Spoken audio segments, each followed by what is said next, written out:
Hi, I'm Deb Buenting, and today is the 27th of July, 2023, and I'm here today talking with Dick and Christine Hall, who have been members for, I think, a long time. Yes. So Yes. Thanks for doing this and for being willing to tell your stories. Indeed. Yeah. We're happy to be here. So what are your first memories of First Congregational? You go first. Well, we came here because Doug Fox was giving a talk on some subject, and we knew he was a good speaker, and we wanted to hear what he had to say. So we stopped by and listened to the talk. We were impressed with the church and everything about it. Started thinking about coming here. Yeah. Christine? Yeah, well, it was October. I was pregnant with baby number 5. And we had just come back from seeing The Color in the hills, and when we decided to stop and hear this Doug Fox lecture, walked in, and this architecture of this church blew me away. And we also loved the size of it and the warm welcome we got from Jerry Jordan, and also we recognized kind of the openness of the church to new ideas, because we saw on the bulletin board speakers that were coming, such as Sister Myra James and Rabbi Hirsch. And we thought, this is a place of ideas, and I think this would be a good place for us. Yes. And you've been here a while. And we've been here since that baby was born December of 82, and we joined in either late 82, it would have been December, or early 83. Okay, and Jerry Jordan was the pastor at the time? Jerry Jordan was a pastor. Okay, Yes. All right. And remains a beloved friend. Yeah. And you've been here ever since? We've been here ever since, yes. So I don't really know what committees or teams you've served on. What are some of those ways that you've served in the church, and what were they, and how was that experience? Sure. Well, you had. Well, I was on the trustees committee back when we had a trustees committee. We managed the church's money, independent of the council. Oh. I was on the search committee that brought Jim White here to the church. And No kidding, wow. And I was moderator of the church for a session. Okay, Yeah. wow. And I've done a number of things. I had the new baby, so I didn't serve on a lot of committees at that point. But then Sanctuary Arts became probably one of my earliest ones, and I continued to serve kind of intermittently on that committee. And then I served because I'm a hospice nurse, retired, but at that point I wasn't retired, and so I was a natural to take over the grief group in the late 90s when Jan Erickson, who started that, kind of handed it over and said, "Would you take this?" So I took it in the late 90s and into about 2017, when then that was turned over. I wanted to turn it over to somebody. At that point, we were just doing meetings about once a month. Eventually went to, we had a committee of health, a health ministry, health and wellness ministry. And from that, I developed the cooking school, and that would have been about 11 or 12 years ago. You started that? I started the cooking Wow. school, right. And then the cooking school took on a life of its own and continues today. And it's been a great pleasure. I put that together, except for COVID, every season. And I have been on the mystery committee for years and years, and that's always fun, and there are always unexpected sort of stories that are associated with the mystery committee, which is a very, very long standing tradition. Yes. So, yeah, those are some of the committees I've been on. So you guys, you really should develop some sort of motivation, to be involved in community. Right. Now, Dick, you served as a judge, is that correct? Yes. Mm-hmm. And Christine, you were a nurse, Yes. and you had 5 children. Well, you Yes. both had 5 children. Right. And you've been super active in the church. Wow. Yeah. Right. What are some of the deep relationships here that come to mind when I ask that question? Oh my goodness. The early people that we miss now, and some of them still we have, fortunately, would be some of the early people that we met were the Steenbergens, who were fresh from the Netherlands with their 4 adorable little girls who all spoke Dutch, and we were just all enchanted with them. Ray and Isla Almond, who come also. Paul and Olga Tatter, they were Czechoslovakian, and he was an associate minister here. Wes Burnett, who was a referee. Dick was a referee, a football referee for years, and Wes was also. And the Paulsons, Bill and Lenore. You're going to remember these people, Royce. Jerry Jordan. And Jerry and Gail Jordan, of course. Yes, of course. And who else? Lindemans. The Lindemans. Dr. Lindeman was alive in those days, and Betty, his wife, the parents of Ted, were here, and they were dear. And Ted and Kathy have been dear to us for Winslows. a long time. The Winslows came in the 90s, so that would have been during the Jim White era, not the Jerry Jordan era. And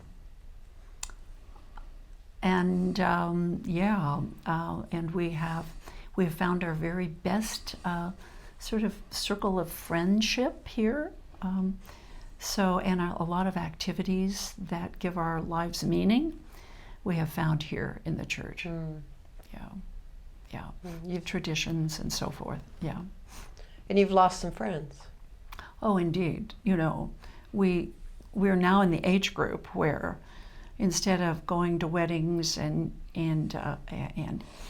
baptisms, we're going to funerals, and it breaks our hearts to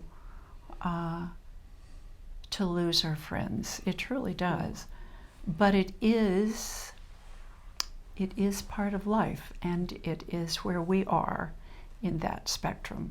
Yeah, it just is. It just is. It's true. What do you value? What do you think you value the most at this church, this community? Well, I value the size of the church. We had come from a very large church where the adult Sunday school class was bigger than this church's whole congregation. Wow. We like the open-mindedness of the church, the willingness to talk about ideas and social issues. We're just comfortable here theologically. Yeah. The forum has meant a lot to us, and Dave Seifert was head of that for a very long time until others have taken it over. But they have topics of interest and relevant topics that we find very enriching, and that has been very meaningful. And then I love the traditions. I love the fact that we get together and do things for, even Halloween, Thanksgiving. We extend ourselves to other people who may not have a Thanksgiving. We have this wonderful Christmas that involves the mystery that is now 11, 12 years old. We have a Mardi Gras that leads to Lent, that leads to Easter.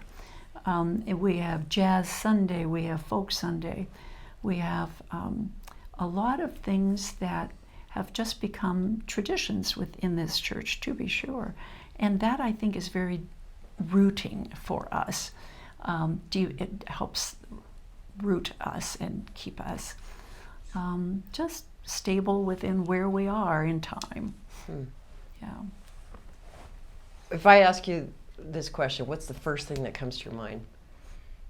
A memory that really stands out from your time here. I'm sure you've got So many, but what is one right, that just right, rises to the top? Well, I'll tell mine. Do you want to tell yours? Well, our whole family was in the mystery in one capacity or another. Wow. We enjoyed seeing our children be shepherds and angels, and so that's one memory. Well, and related to the mystery, when I was newly on that committee, at one point, the Bambino, which is central to that story, did not arrive quite on time, and we were all pretty nervous about that. and I thought, I'm going to do this mystery committee a favor. I'm going to buy a baby doll that looks like a really Jewish baby doll, right? And I'm going to bring it in and present it as a baby doll that we could have for the Bambino. Then we don't have to worry about the Bambino arriving. Because it was normally a live child, is that right? No, actually, it was the Bambino actually comes from Italy. It's really a Okay. beautiful, I see. but very stiff wooden Bambino. And it hadn't arrived. Right. Wouldn't. So, and it was owned by the Haneys, Gracia Bell and Don Haney, who were also early friends of ours. And for some reason, it just didn't come. They just lived very close, but it didn't quite come on arrival. Well, anyway, so I bought this Jewish-looking baby doll and brought it in, put it in the middle of the table, and I said, look what we have now. We have something that really looks like a baby, and don't you think that the children would love to come up and surround the manger and look at this baby doll? And everything was silent. And you know you've made a mistake when everything goes silent. And Bill Paulson, who was on that committee, said, Chris, I think we'll use this as the backup. We'll use this as the backup baby Jesus. So we've always referred to that as the backup baby Jesus. And we have never really had another occasion to choose that baby Jesus. But I knew that the mystery is something that isn't tampered with at all.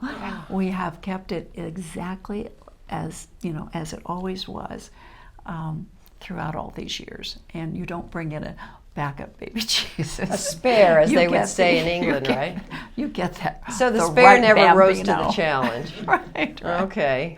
Right. Wow, that's a No. great story. Yeah. So, And is the baby still with us? yes. Okay. Very much so. With a repaired nose and with a repaired finger, all of which had broken off at various times in history. Okay. But all of that's been repaired, and it's a beautiful, beautiful piece.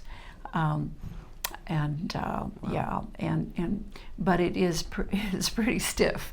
It's pretty stiff, and but it has been used traditionally since the first time.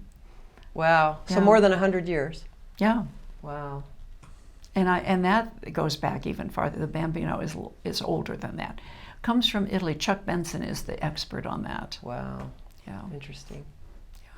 Wow. Yeah. So we're celebrating our 150th. Yeah.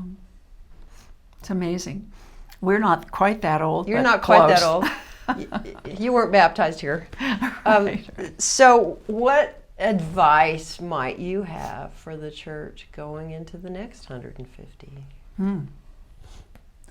Well, I think we need to work on getting more younger members with their children to grow up in the church. The church seems to be getting older in the congregation, and then our members are dying off. So I think the church needs to put some special work in on getting newer, younger members. Yeah, if, I think we probably make every effort in that regard and still remain kind of a traditional church. But I think that probably is key. I would say we go forward with just having the openness that we're known for, open to new ideas, open to new ways. One of the things this congregation has reinforced is that God is still speaking. We don't feel that it is all written down already. We continue to change, we continue to see goodness in new forms, and that openness needs to continue to go forward, and I'm sure it will inside churches like this. Yeah.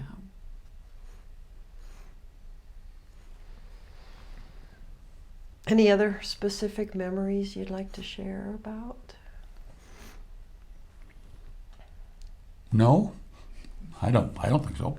Just kind of keep going. Yeah, keep going and stay right here in this beautiful, beautiful space and keep welcoming people. It would be fun to see a little more mix of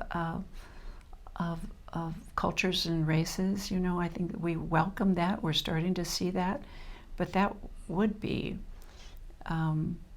I think, welcome in this church and in this congregation, and good for all of us. Yeah. So that kind of an effort would be lovely to see. And in the future, I dare say that probably will be the case. Yeah. So I always like to finish an interview with, what is the question you would like to answer that I did not ask? Oh my gosh. I don't know, Deb, that there is one. I don't know. I don't have any. Anything else you'd like to add? No. I don't know that we do have anything that we would like to share other than time around the table and appreciating this opportunity. Yes. Yeah. Well, Dick and Chris, thank you very much. Thank you. Pleasure. Thank you It's for an your service honor to to the be here. church all these years, and Thank you. It's been our pleasure. it's our pleasure to know you. Thank you. Thank you.